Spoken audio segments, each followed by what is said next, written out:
A presentation on the metaphysical art movement by Wehba.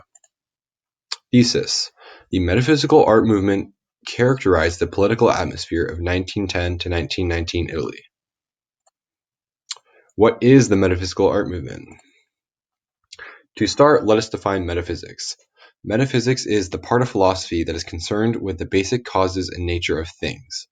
Therefore, we can infer that metaphysical art will explore these same concepts, but through the medium of art, and in this case, painting. What is unique about the metaphysical style? Well, it is representative, meaning it displays real objects and settings, but in an incongruous way, as we can see in this painting to the right.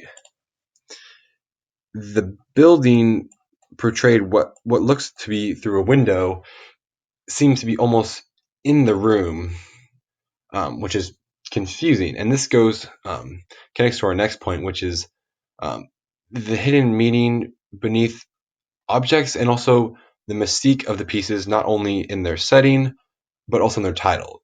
This piece is titled Metaphysical Interior with Biscuits. And so our first object with hidden meaning right here is the biscuit, which is much more ambiguous than the rest of the objects, which we see a club and matches, which are symbols of oppression, and then a ring, which could symbolize needing to be saved. Now, let us continue. When, who, and where? The metaphysical art movement took place from 1910 to 1919, very short-lived for an art movement. Giorgio de Chirico founded the style of the metaphysical art movement, and he was later joined by Carlo Carra.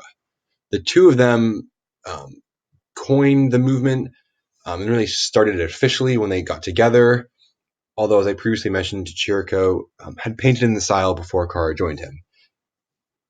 The metaphysical art movement took place entirely in Italy, where de Chirico and Carra were based throughout the duration of the period. Why metaphysical art? Well, Giorgio de Chirico set out to paint what cannot be seen. This idea and this objective can be seen in the careful choice of objects in the pieces, and also their deeper symbolism. One of the most signature parts of metaphysical art is mannequins, and these mannequins are humanoid in shape, but blank features. This distinct style that de Chirico started was later copied by Carlo Carra, which led to the two meeting and deciding to join forces and coining the metaphysical movement. The period and the movement ended in 1919 when de Chirico kind of resigned after a loss of confidence caused by repeated bad receptions of his art by art critics. Carra had left the movement a year earlier in 1918, and he focused more on a new style, part of the futurist movement, but his new art had influences from his anarchist and fascist political leanings. As I mentioned earlier with the blank mannequins, the movement very obviously searched for identity, which can be seen in both the incongruous setting and the well-chosen objects and their symbolism. So what does this tell us about Italy during the time period of the movement?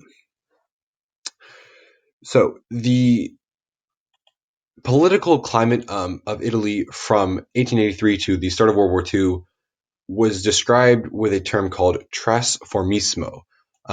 This is Italian for transformism. It was a period characterized by dualistic economic development. This means that the economic policy put forth by the government was sometimes right-leaning, sometimes left, but people were never sure and were never sure of the political identity of their government. This period was also characterized by a heavy centralization of power in the parliament, leading to less influence of local government officials. At the same time, these parliament members got more powerful. They became more and more concerned with their personal interests and those of their wealthy friends. The period ended distinctively with the rise of Benito Mussolini as the Italian government took a distinctive stance of fascism. So, as previously mentioned, just as metaphysical art is going to deal with identity, so does metaphysics itself. Um, so, this lack of identity and search for identity in metaphysical art is caused by the lack of political identity during the period of Transformismo. And this is caused by not only the dualistic policy, but also the reason behind it. So, as the members of the parliament grew more powerful, they intended to keep it. So, they isolated both those on the far right and the far left of the political spectrum to create stability. And they passed whatever policy, first off, benefited them and their friends, and second, was just most beneficial at the time, most convenient, not necessarily along strict political lines. Meaning that if on a Monday passing a left leaning bill was what they needed to do, great, they'd do that. And if on a Tuesday they need to do something that was a right leaning bill, they'd do that too, which led to an inconsistent government with how their political leanings were influenced. So when the movement ended and Kara left to pursue his more ideological art, um, that was the real stop to this search of identity, at least for Kara. And even though this happened in 1918 for Kara, it happened a little later for politics in Italy. So, as I previously mentioned, when Benito Mussolini rose to power, Trasformismo ended because the government took a strict position on fascism, just as Kara had done decades earlier.